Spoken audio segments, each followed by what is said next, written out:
Alors, c'est quelque chose dont on ne se rend pas forcément compte de premier abord, mais passer un entretien peut être aussi stressant pour le recruteur que pour le recruté. Et donc, du coup, ici, je vais donc tourner une vidéo, donc te proposer une vidéo plutôt à destination donc des DACM, donc des directeurs ou directrices d'accueil collectif de mineurs, qui recrutent, donc qui doivent recruter des personnes pour les intégrer à leur équipe. Quoique, ça peut aussi te servir, hein, si toi, t'es de l'autre côté de la barrière où c'est pas toi qui recrute, mais qui est recruté, peut-être que tu trouveras des éléments intéressants pour les entretiens dans cette vidéo. Alors, si tu ne me connais pas, je m'appelle Lex, je suis formateur indépendant au métier de l'animation. J'ai créé Animare au printemps 2019 et donc Animare, c'est un centre de formation dématérialisé et non qualifiant aux différents métiers de l'animation, donc en animation, en direction ou en formation. Et si tu veux, mon but sur internet, c'est de pouvoir t'aider, t'apporter de l'aide pour ta formation en continu en dehors du terrain tout au long de tes pratiques dans l'animation. Alors si tu veux en savoir un petit peu plus sur Animare, tu vas dans la description de chacune des vidéos d'Animare TV et donc il y a pas mal de choses là-dessus. Tu peux aller voir aussi la playlist à propos d'Animare. Voilà, si jamais ça t'intéresse et que tu veux un petit peu plus de détails aussi bien sur Animare que sur mon propre parcours personnel. Voilà. Et si tu me connais, eh bien normalement tu te doutes que je vais te dire d'aller chercher de quoi noter pendant le générique parce qu'il va y avoir des choses assez intéressantes et si tu veux pas tout oublier, il vaut mieux que tu prennes des notes. Bienvenue sur Animare TV, la chaîne de ton centre de formation dématérialisé. Abonne-toi si tu veux rien manquer ou parle-en à ceux que ça intéressera. Si tu as des questions sur les contenus ou des propositions de sujets à aborder, n'hésite pas à m'envoyer un message privé sur Animare FB. Si tu veux juste donner ton avis ou ouvrir un débat, tu peux le faire dans les commentaires, c'est fait pour ça. Enfin, les liens vers tous les canaux d'Animare sont dans les descriptions de chaque vidéo. Bon visionnage, Lex. Alors en fait cette vidéo c'est une réponse à donc Marco qui a posté donc une publication sur la communauté des animaristes. Alors la communauté des animaristes c'est le groupe Facebook que j'ai créé à destination des soutiens, des utilisateurs et des fans des différents canaux d'Animare et aussi c'est ouvert à toutes les autres personnes qui voudront donc discuter avec nous à partir du moment où on respecte les petites règles d'adhésion qui sont donc au moment où tu vas vouloir faire ta demande d'entrée dans la au sein ta demande d'entrée au sein de la communauté des animaristes. Et voilà, c'est un groupe qui est à destination de tous. Et ce qui est pas mal aussi dessus, c'est que tu peux avoir, comme tu rencontres d'autres personnes qui suivent les différents canaux d'Animare, les différents contenus qui sont diffusés à travers ces différents canaux, tu vas te retrouver à pouvoir discuter avec des personnes qui sont un petit peu dans la même optique que toi dans l'animation. Ça ne veut pas dire qu'on est à 100% d'accord sur absolument tout, mais grosso merdo, on se retrouve quand même sur les grandes lignes. Donc tu peux avoir d'autres versions alternatives que la mienne aux différentes questions que tu pourrais te poser. Ça aussi que je trouve quand même assez intéressant, sachant que c'est des personnes qui pensent à peu près dans le même sens que toi. Je suis très fier de la dynamique qu'il y a sur la médiathèque, sur la communauté des animaristes, pardon, aussi sur la médiathèque, hein, Animare, mais bon ça c'est une autre histoire. Et non franchement je suis très fier et surtout de la qualité des différentes réponses qu'on apporte aux différentes personnes. Et donc là en fait si tu veux, Marco dans son post, moi j'ai choisi de lui répondre parce que je trouvais aussi que, donc déjà je lui ai répondu sur le post, ce que je fais pas toujours parce que des fois les réponses se suffisent en elles-mêmes, il n'y a pas forcément besoin que je rajoute mon grain de sel, mais là je me disais que je pouvais aussi en retirer une vidéo qui pouvait servir quand même à pas mal de monde parce que il y a beaucoup de jeunes directeurs ou jeunes directrices qui se retrouvent quand même à devoir recruter des personnes pour leur équipe. Elles sont dans les débuts où elles font ce genre de pratique et c'est pas forcément évident à cerner dans un premier temps.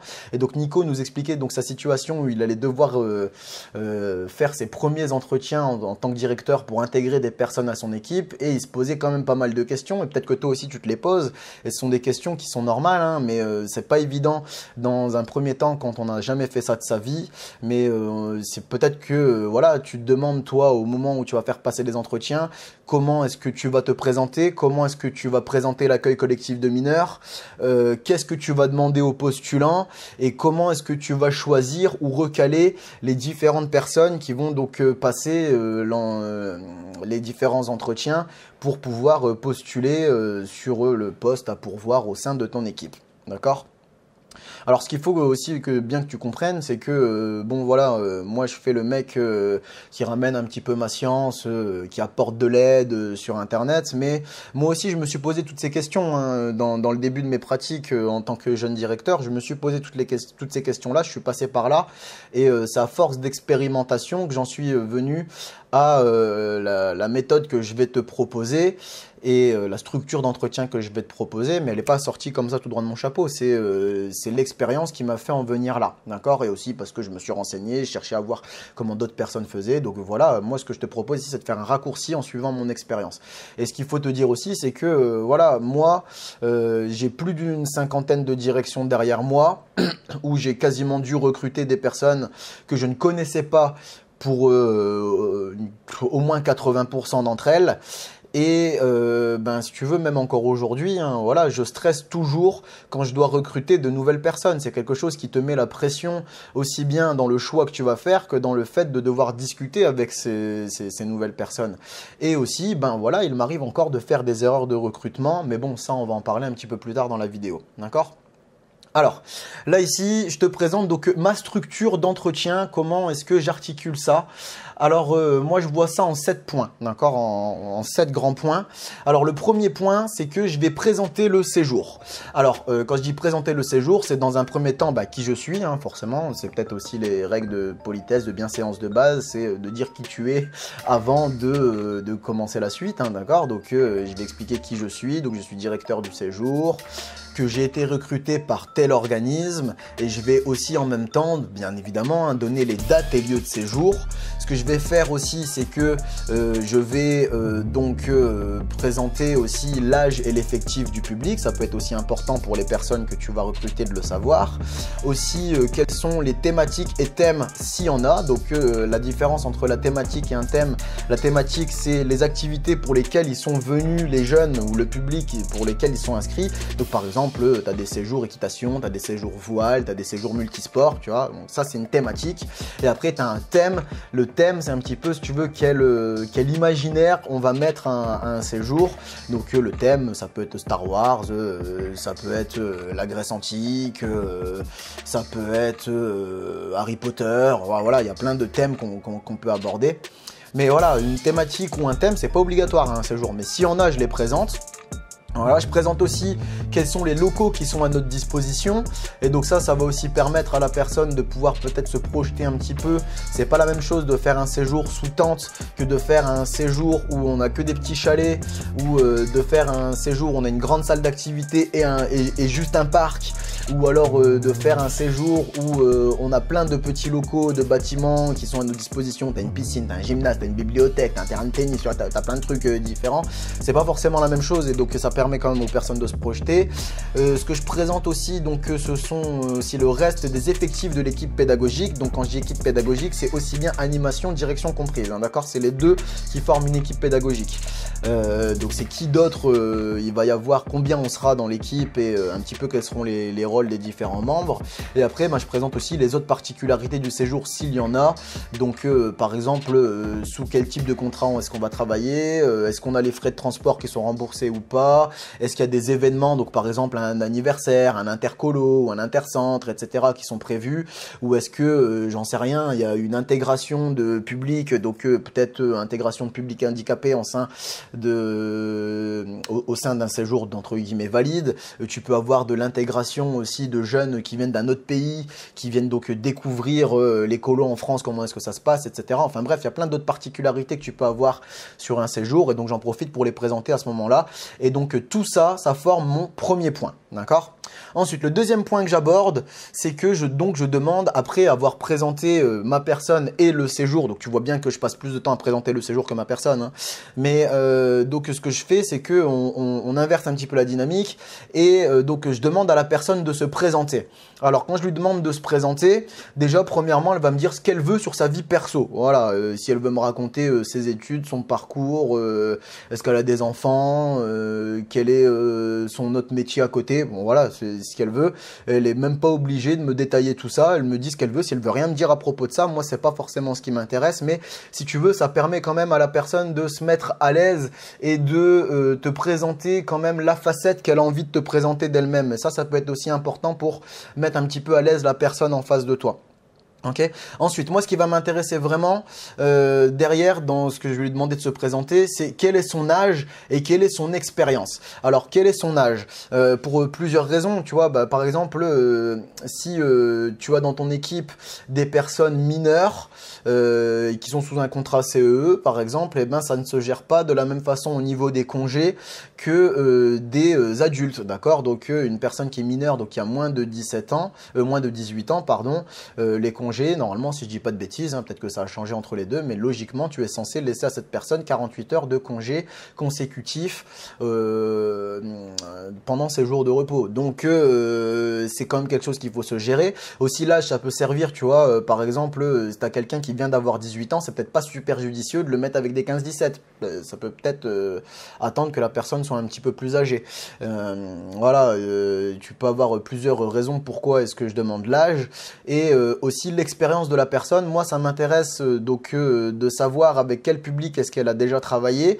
Donc, par exemple, si je suis avec un public 12-14 et que ça sera pas la même chose pour moi dans mon recrutement et dans mon choix de cases à valider pour la personne. Si la personne débute et est toute nouvelle, ça va être la première fois qu'elle rencontre les 12-14, ou si ça fait 10 séjours qu'elle a rencontré les 12-14. Ce qui ne veut pas forcément dire grand-chose, mais moi, ça me permet de m'aiguiller un petit peu aussi au niveau de l'expérience de la personne, d'accord? Notamment par rapport au public que l'on va aborder sur ce séjour-là. Ce qui ne m'empêche pas des fois de prendre des personnes qui sont totalement novices avec une tranche d'âge, hein.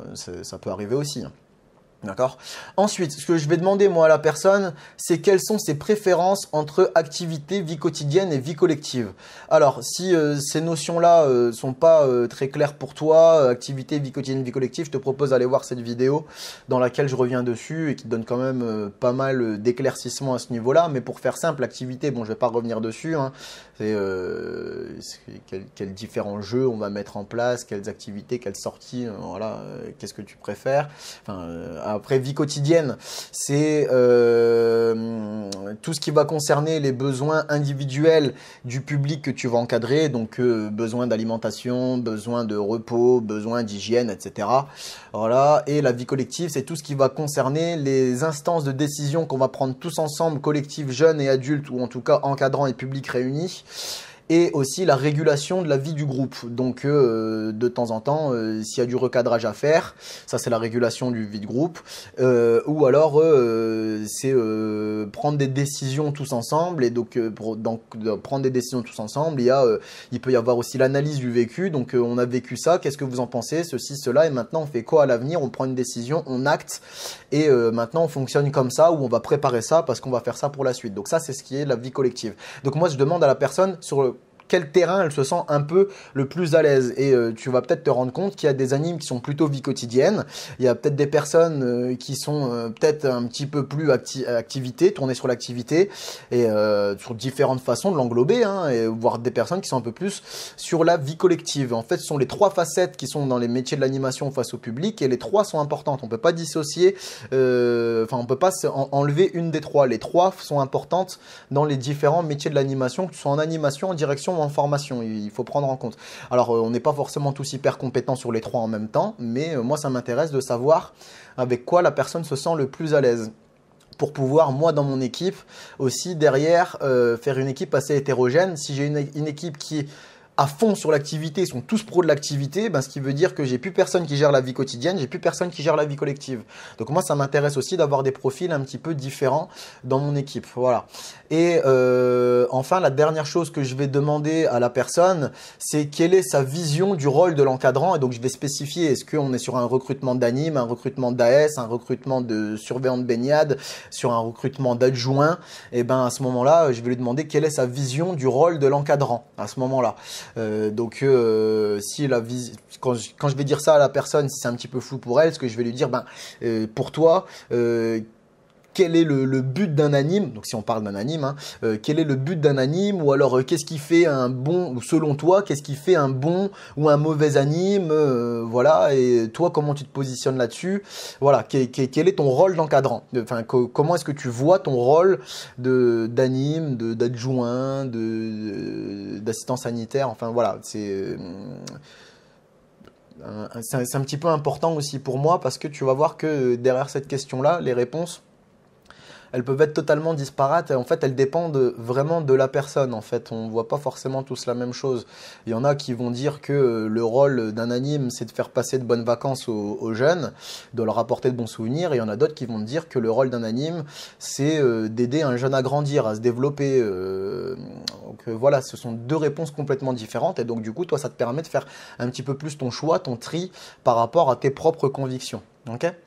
Donc ça, c'était le deuxième point. Le troisième point que j'aborde, c'est que je vais présenter ma manière de diriger une équipe. Donc pour ça, première chose que je vais faire, s'ils sont déjà établis au moment du recrutement, je vais présenter les objectifs du projet pédagogique. D'accord? Donc voilà, si tu veux, mon objectif, enfin, mes objectifs à moi dans les projets pédagogiques que je mets en place, c'est que pour faire simple, le schéma très simple, c'est que les jeunes doivent grandir, que ce soit individuellement ou collectivement. Et pour ça, on va travailler sur deux grands côtés qui vont être l'éducation et l'émancipation des jeunes. Voilà, je ne vais pas trop m'étaler là-dessus, mais c'est comme ça que moi je vois un petit peu les choses au sein de mes objectifs du PP. Sans oublier qu'ils doivent passer de bons moments, de bonnes vacances, etc. Voilà. Et donc ça c'est le premier point. Donc s'ils sont déjà établis, je présente les objectifs du projet pédagogique. Ensuite, ce que je vais aborder, ce sont quels sont mes fonctionnements propres à moi de DACM, de directeur, d'accord. Donc par exemple, moi sur mes colos, je vais expliquer que ce que je vais demander à mes encadrants, c'est à la fois d'apporter des moments où nous on va prendre en charge le séjour, que ce soit aussi bien dans les activités, dans la vie quotidienne et la vie collective. Donc nous on va prendre en charge ça d'un côté et de l'autre côté on va aussi permettre aux jeunes de pouvoir prendre en charge l'organisation et le vécu de leur séjour, que ce soit dans les activités, dans la vie quotidienne ou dans la vie collective, et que ça va demander quand même un travail d'accompagnement au niveau du suivi de cette réalisation pour les jeunes. Et donc ça c'est un petit peu un fonctionnement. J'en ai d'autres hein, mais c'est juste l'exemple type que je te donne pour que tu vois un petit peu où est-ce qu'on y va derrière. Donc ensuite ce que je vais faire, c'est que troisième point que je vais aborder, enfin dans ma présentation, dans ma manière de diriger une équipe, c'est le système d'évaluation que je vais mettre. Et donc pourquoi? Parce que c'est très rare que le personnel encadrant ne soit pas évalué en fin de séjour par la personne qui a donc le statut hiérarchique le plus élevé au sein du séjour, donc le directeur ou la directrice de l'accueil collectif de mineurs. Et donc voilà, tu as plusieurs systèmes d'évaluation. Donc voilà, tu peux être évalué sur un point précis du séjour. Moi, c'est pas comme ça que je fonctionne. Moi, je fonctionne sur une évaluation globale. Voilà, donc tu seras évalué. Qui que tu sois, stagiaire, diplômé ou sans formation, tu vas être évalué de la même façon dans mes séjours, donc c'est-à-dire d'une manière globale, aussi bien dans les activités, dans la vie collective que la vie quotidienne, mais pas sur un point donné particulièrement. Je respecte le fait que d'autres personnes ne voient pas de la même façon, mais voilà, après, voilà, moi je t'ai présenté l'autre côté où on va évaluer sur un point particulier, ou un ou plusieurs points particuliers. Voilà, c'est pas ma façon de fonctionner, je respecte qu'il y en a qui fonctionnent comme ça. Moi, j'aime pas trop fonctionner comme ça parce que je trouve que ça occulte, quand on prend un ou des points particuliers, ça occulte tout le reste et ça permet pas forcément le droit à l'erreur et au rattrapage derrière. Donc, je préfère fonctionner comme ça et de toute façon, moi, je vois plus les choses d'une manière globale, dans le formel, dans l'informel, enfin bref, voilà. Et donc ça c'est mon système d'évaluation, c'est un point que j'aborde, et donc dans le troisième point. Et la quatrième sous-partie du troisième point, donc c'est que je vais aborder ce qui pour moi est non négociable. Et donc par exemple, ce qui pour moi est non négociable, c'est qu'on respecte sécurité et législation dans toutes nos actions, quelles qu'elles soient. Voilà, c'est un de mes exemples de non négociables, il y en a d'autres. Voilà. Ok ?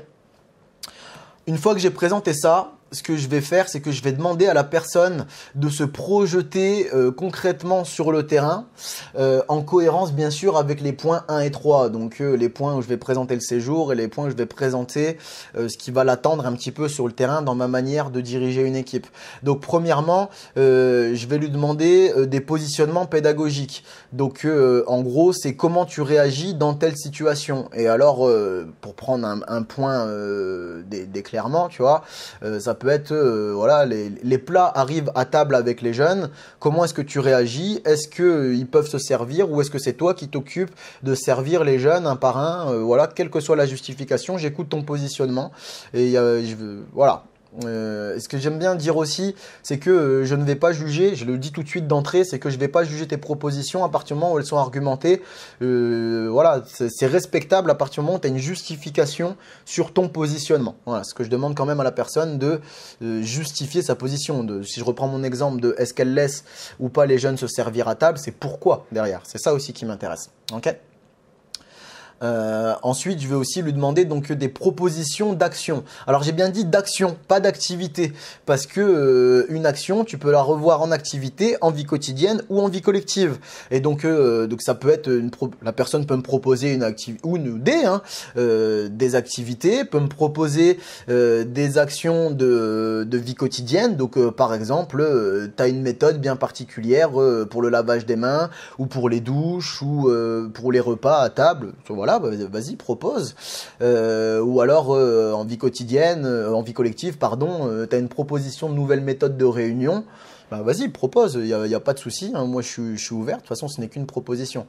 Et donc, voilà, c'est pour ce qui est des projections, aussi bien au niveau du positionnement que des propositions d'action, positionnement pédagogique et propositions d'action. Et moi, ce que j'essaye vraiment d'éviter, hein, c'est les critiques négatives. Pourquoi? Pour pas trop déstabiliser la personne encore pendant son entretien. Voilà, ça peut être super déstabilisant de te faire shooter alors que tu viens de proposer quelque chose et tu es peut-être déjà stressé sur ta proposition. J'évite les critiques négatives, sauf évidemment si ça concerne la sécurité ou la législation en vigueur sur les accueils collectifs de mineurs. Là, voilà, je vais pas laisser la personne proposer des choses qui risquent de mettre en danger soit le public, soit elle-même, soit l'accueil collectif de mineurs dans son ensemble. Hein. Voilà, même si on n'est toujours pas sur le terrain et que c'est qu'un entretien, je pense que c'est quand même mon devoir de formateur parce qu'un directeur a un rôle formateur envers son équipe, il ne faut pas l'oublier non plus. Et même pendant l'entretien, tu peux avoir un rôle formateur en disant bah non, bah ça, je veux bien, mais on est en France quand même, hein, faut pas oublier. Hein, il y a des lois, il y a des assurances, il y a des jugements. Et doucement, on va se calmer, ok ? Voilà, donc ça c'est pour ce qui est du quatrième point où je demande à la personne de se projeter. Ok. Cinquième point, je demande du coup après ces projections, ce que j'essaye de faire aussi, c'est de dire que les propositions étaient intéressantes. Dans tous les cas, même si ça ne m'a pas plu, moi, ça ne m'a pas transcendé, ça ne m'a pas fait rêver, ou je me suis peut-être dit moi un petit peu, non, ça je veux pas trop voir ça sur le terrain, c'est pas ce qui m'intéresse. Je vais quand même dire que c'était intéressant, encore une fois, pour ne pas déstabiliser la personne qui était en face, d'accord? Et intéressant, ça veut pas dire que tu es d'accord, hein, de toute façon. Voilà, ça te permet toi aussi peut-être de développer ta réflexion, de confirmer des positionnements, enfin bref, pas trop rentrer là-dedans. Mais voilà, une fois ça, je vais demander à la personne si elle a des questions. Par rapport au séjour, par rapport à la façon de fonctionner, peut-être par rapport à ce qu'elle vient de dire précédemment un petit peu, et j'y réponds, d'accord? J'essaie vraiment de répondre à chacune des questions de la personne, donner la réponse la plus claire possible. Donc ça, c'était le cinquième point. Le sixième point, et celui-là, je trouve qu'il est très important. Toi, tu vas peut-être pouvoir le prendre à la légère, mais tu vas voir dans la justification que moi, je trouve très important. C'est que toujours, je remercie la personne pour son temps et son intérêt pour le séjour.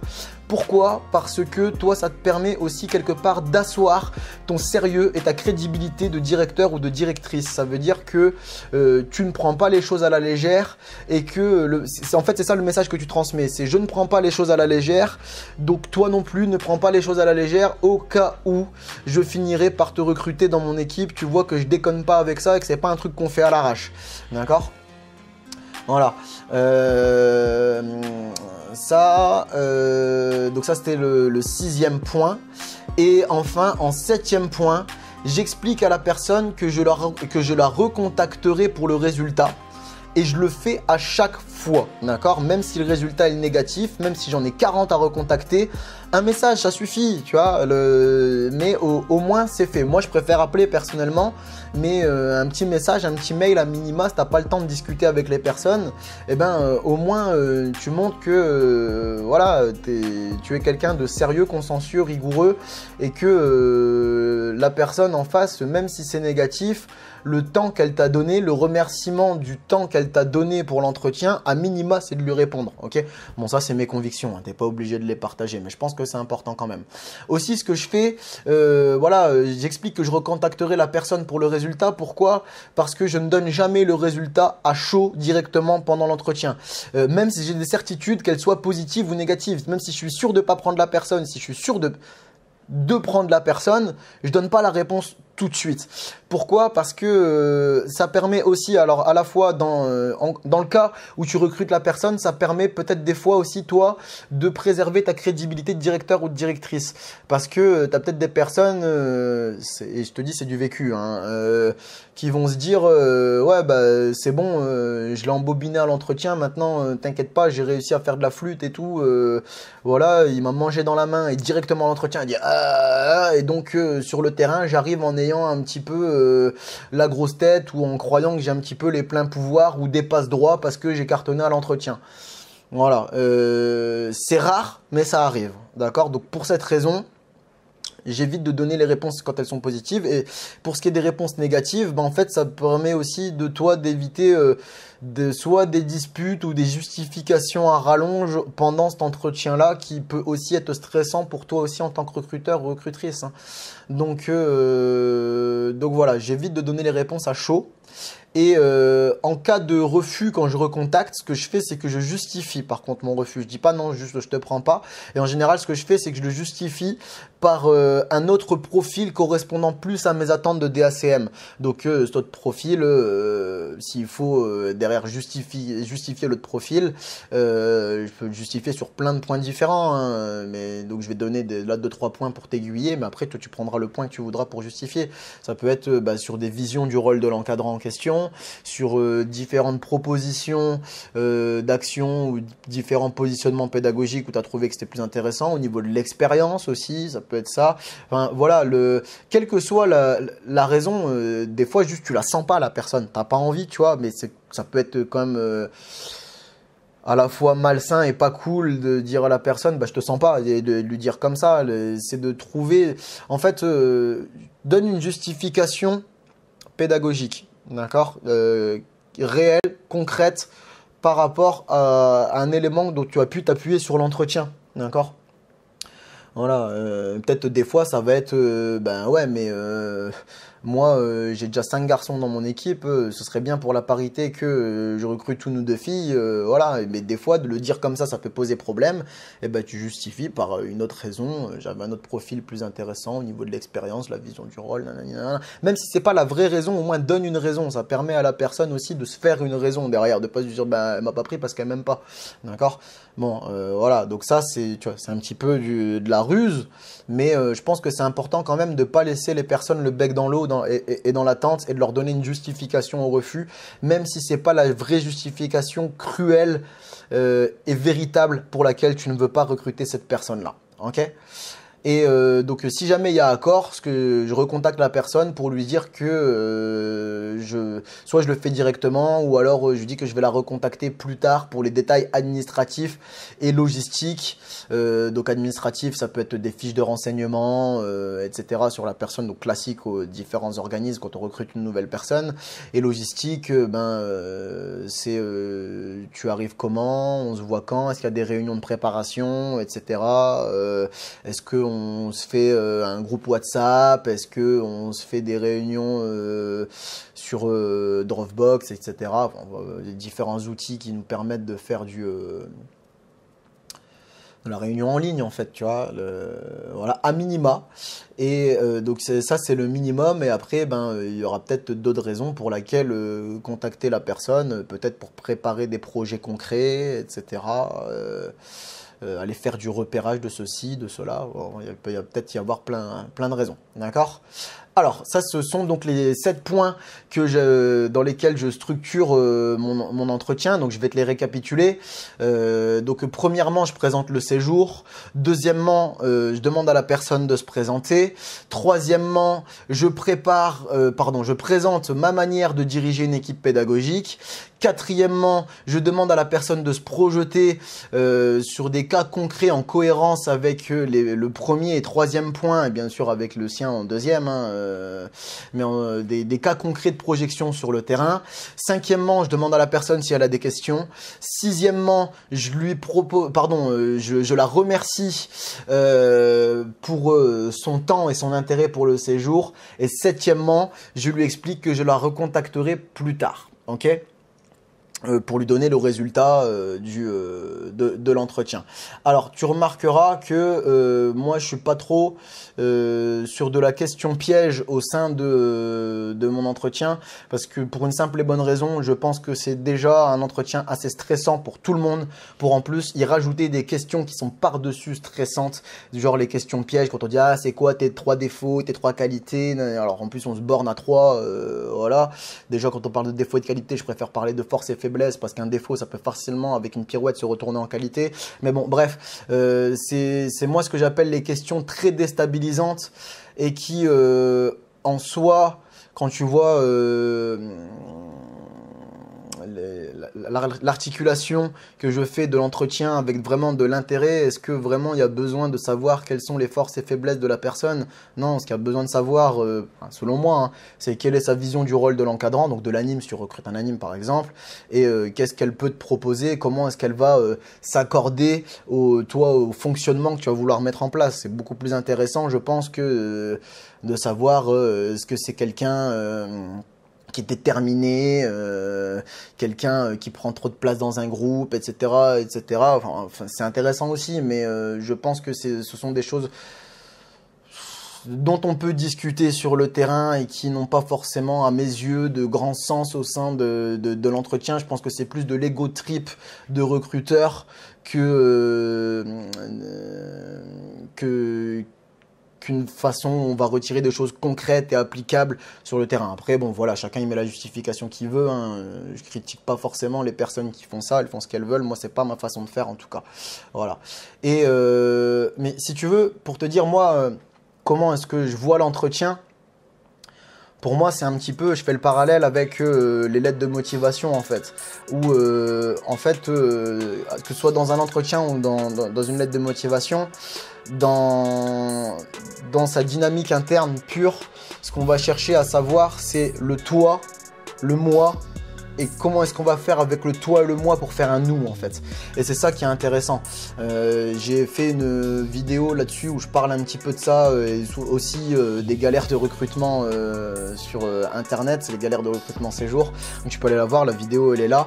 Et dedans aussi, derrière, à la fin de cette vidéo, je te présente aussi une lettre de motivation et un CV type Animaré que j'ai créé, qui moi sont très efficaces pour moi quand je les utilise pour postuler à gauche à droite. Je suis très souvent recontacté à minima pour un entretien, voire des fois je suis embauché direct avec ce CV et lettre de motivation là, d'accord? Donc tu peux aller les voir, ils sont là dans cette vidéo là, puis après derrière ils sont disponibles sur la médiathèque Animaré, ok?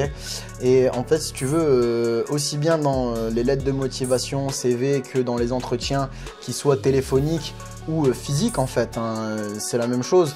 En fait, le tri se fait dans la complémentarité ressentie par le recruteur avec son recruté, en fait.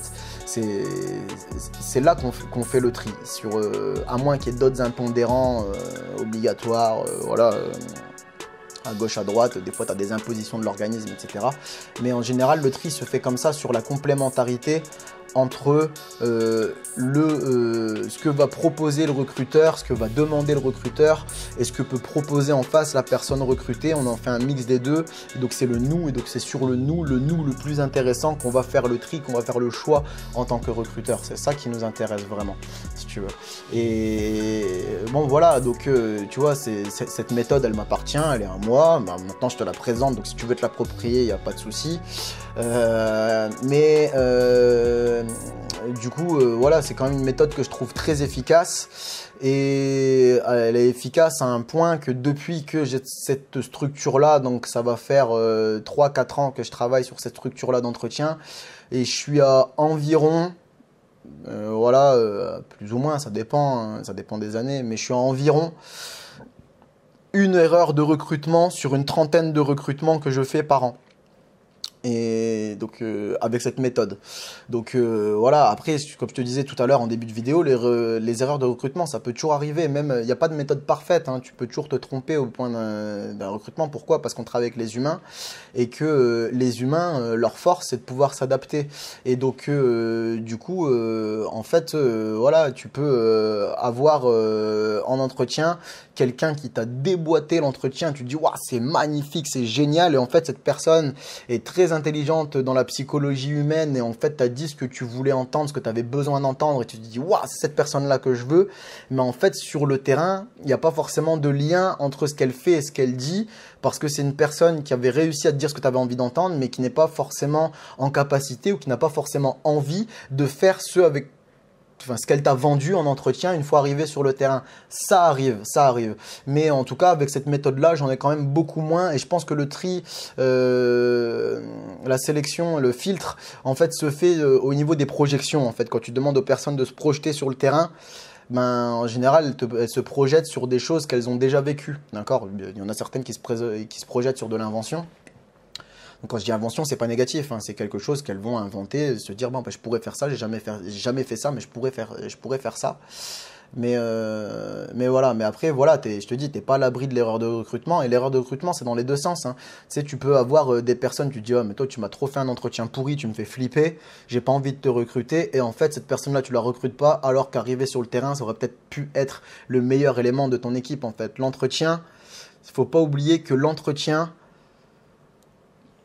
ce n'est pas forcément la réalité du terrain. Ça permet de faire un tri, ça permet de faire un filtre, mais voilà, t'es pas à l'abri de la bonne ou de la mauvaise surprise à l'entretien. Voilà, moi j'ai eu les deux cas où personne, je me dis bof, mais je vais te donner ta chance. Et j'ai eu un résultat phénoménal, que quelqu'un, j'ai dit wow, génial l'entretien, et arrivé sur le terrain, je dis ouais, ben, il y avait plus de flûte qu'autre chose quoi. Voilà, c'est quelque chose qu'il faut aussi bien prendre en compte. Et donc, au cas où ça t'arrive et tu as des erreurs de recrutement, donc en général, l'erreur de recrutement, ce qui fait que ça t'amène un élément perturbateur sur ton terrain, et ben derrière, le truc, c'est qu'il faut apprendre à travailler, apprendre à gérer des éléments perturbateurs dans ton équipe. Mais ça, on verra ça dans une autre vidéo parce que celle-ci s'annonce déjà bien assez longue. Ok ? Alors, tu remarqueras aussi que voilà, l'entretien que je te propose, c'est pas un entretien qu'on dit original, tu vois, où on te demande par exemple de te présenter en super-héros ou en marsupilami, ou j'en sais rien. Moi, c'est pas forcément ma came. Voilà, encore une fois, je veux pas forcément critiquer les personnes qui le font. Elles ont certainement de bonnes raisons pour pouvoir le faire. Et en général, quand tu t'embarques sur ce genre d'entretien ou voire même ce genre de CV de lettre de motivation, il faut t'attendre à un séjour beaucoup tourné à la fois sur l'imaginaire et sur la création des adultes pour le public, la création des encadrants pour le public. C'est très rare dans ces séjours-là quand tu as un directeur qui te demande un CV, une lettre de motive, un entretien original, que derrière on va te parler de construction de séjour avec les jeunes, construction d'activités avec eux. C'est très très très très rare. Bon, pourquoi pas, mais bon, voilà, ça permet aussi d'annoncer la couleur et j'ai rien contre en soi. Hein, c'est pas, voilà, c'est juste que moi, si tu veux, je préfère au lieu de tabler sur un entretien original, c'est de tabler aussi sur un entretien, donc j'espère que tu l'as bien remarqué, que moi ici on est sur un entretien de complémentarité entre la personne qui postule et ce qui va se passer sur le terrain avec à la fois le projet pédagogique et mes fonctionnements de directeur, d'accord. Voilà, alors 2-3 petites remarques quand même, 3 exactement.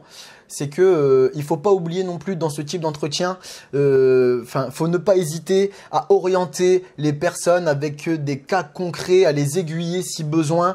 Tu vois, je pense notamment quand on parle de la vision du rôle et des propositions d'action ou positionnement pédagogique avec des cas concrets s'il le faut, comme moi je te le faisais un petit peu précédemment, tu vois, où je t'éclairais ta lanterne au cas où tu comprenais pas.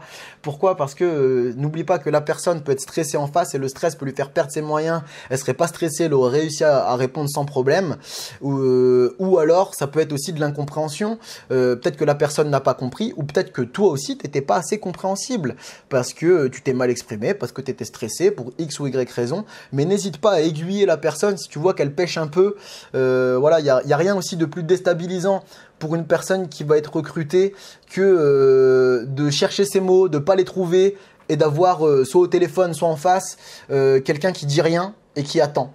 et qui te laisse un petit peu te noyer dans ton caca. C'est pas la meilleure aide que tu peux faire pour la personne, sachant que je te répète encore une fois que à l'entretien, tu peux avoir de grosses surprises. Alors quelqu'un qui cartonne pas à l'entretien, ça peut être quelqu'un qui cartonne sur le terrain et vice versa. Donc n'hésite pas à aider, à aiguiller la personne. Deuxième chose, toi aussi n'hésite pas à prendre des notes pendant l'entretien de la personne. Et donc en fait tu reprends donc les différents points que je t'ai proposé d'aborder dans la structure d'entretien que moi je mets en place. Et donc, tu te fais une petite fiche comme ça où il y a les différents points. Et par rapport aux différents points que tu vas aborder, donc surtout par rapport à ce que tu vas demander à la personne, eh ben, tu prends des notes de ce qu'elle va te répondre. Et ce qui te permet, toi, après, de faire des fiches candidats. Et donc, derrière, quand tu commences à avoir beaucoup de candidatures pour un seul poste, eh ben, ça te permet, toi, derrière, une fois que tu as la tête au repos, que tu es à froid en train d'essayer de faire ton tri, eh ben, ça te permet de te rappeler de chaque candidat et de te rappeler de ce que chacun ou chacune a dit au sein de ton entretien. Parce que si tu en as une dizaine pour un seul poste et que tu crois vraiment qu'au moment de faire le tri, tu vas te retenir de tout ce que chacun et chacune a dit, tu te fourres le doigt dans l'œil à minima jusqu'à l'omoplate. Mais bon, enfin après voilà, tu feras comme tu voudras. Moi je te conseille de prendre des notes et de faire des fiches candidats. Okay. Et enfin, dernier conseil que je te propose, que je te donne aussi pour toi réaliser tes entretiens, c'est d'être un petit peu évasif ou en tout cas de ne pas trop détailler tes attentes à toi de DACM, de directeur ou de directrice. Pourquoi? Parce que tu risques d'avoir ce que j'appelle des réponses cacahuètes, où tu risques d'avoir en fait, si toi t'en dis trop long sur ta façon de fonctionner, tu sais, les personnes que je te disais qui étaient assez malines pour te dire ce que tu avais envie ou besoin d'entendre pendant l'entretien, eh ben, si tu donnes trop d'informations, eh ben, ces personnes-là vont pouvoir très rapidement s'adapter, te dire ce que tu as envie ou besoin d'entendre. Donc, c'est bien aussi de rester un petit peu évasif. Tu vois, par exemple, moi, quand je t'ai présenté mes objectifs PEDA ou mes fonctionnements de directeur, je suis pas trop rentré dans les détails. Tu vois, je t'ai expliqué ça un petit peu grosso merdo. Bien sûr, j'en donne un petit peu plus aux personnes que je vais recruter. Mais voilà, je vais pas trop loin. Comme ça, ça laisse la personne aussi, ça lui laisse à la fois une marge d'adaptation et aussi ça lui permet de dire ce que elle ressent par rapport à ce que je viens de lui dire plutôt que elle, ce qu'elle croit que j'ai envie ou besoin d'entendre. Donc je pense que c'est important et c'est peut-être aussi, moi je pense, c'est peut-être aussi le défaut de l'entretien original. Quand tu fais des entretiens ou quand tu demandes des entretiens originaux ou des CV ou lettres de motivation originaux, eh ben, les personnes, elles vont te donner ce que tu as envie ou besoin d'entendre. Voilà. Et moi, c'est pas que pour ça, mais c'est aussi un point pour lequel je ne veux pas fonctionner comme ça. Ok ? Enfin voilà, donc j'ai fait le tour sur ce que je voulais te proposer, te dire, te présenter donc sur ma structure d'entretien que je fais passer aux personnes que je veux recruter. Je fonctionne de la même façon en entretien physique ou en entretien téléphonique, hein, c'est exactement la même structure. Voilà, et donc on arrive sur la fin de cette vidéo. Eh bien j'espère que tu as pu apprendre des choses au sein de cette vidéo et donc si c'est le cas, que tu as pu apprendre des choses et que c'est toujours pas fait, tu peux maintenant t'abonner à Animare TV pour aussi me remercier de tout le contenu gratuit que je mets à ta disposition sur internet pour toi t'aider au sein de ta formation continue et autonome. Alors aussi, si tu veux approfondir justement cette formation continue et autonome, je te propose d'aller faire un tour sur la médiathèque Animare. Donc c'est un canal payant, voilà, je tiens à te le dire ouvertement. Et voilà, il y a peut-être des choses qui vont pouvoir t'intéresser toi dans ta formation, pour tes pratiques sur le terrain. N'hésite pas à aller y faire un tour, ça ne te coûte absolument rien à part quelques secondes et c'est là que tu vois, c'est pour toi, c'est pas pour toi, il n'y a pas de souci. Voilà. Et si tu veux pouvoir discuter avec moi de tes pratiques, voire de tes galères sur le terrain, n'hésite pas à me passer un coup de fil via la médiathèque Animare. C'est pareil, tu peux avoir donc soit la vidéo de présentation des coups de fil qui va apparaître dans quelques secondes là ou là quelque part, et sinon il y a toujours les liens vers tous les canaux d'Animare et aussi vers les coups de fil en description de cette vidéo comme en description de toutes les vidéos d'Animare TV. Voilà, donc Moi, je vais conclure cette vidéo en te disant qu'en fait, ce qu'il faut bien que tu comprennes, je pense, au niveau des entretiens que tu vas faire passer pour les personnes que tu vas vouloir recruter dans ton équipe, s'il y a bien une chose qu'il ne faut pas que tu oublies, c'est que tes choix pendant les entretiens de recrutement auront forcément des conséquences sur le terrain. Alors fais ça sérieusement s'il te plaît. Ton public compte sur toi et moi aussi. Alors, si jamais tu as des questions et que tu veux une réponse immédiate, tu peux toujours me passer un coup de fil via la médiathèque Animare. Si tu prends un coup de fil public, on peut modifier tous les éléments qui permettraient de t'identifier, si tu veux évidemment. Les liens sont toujours dans la description de chaque vidéo. À bientôt, Lex.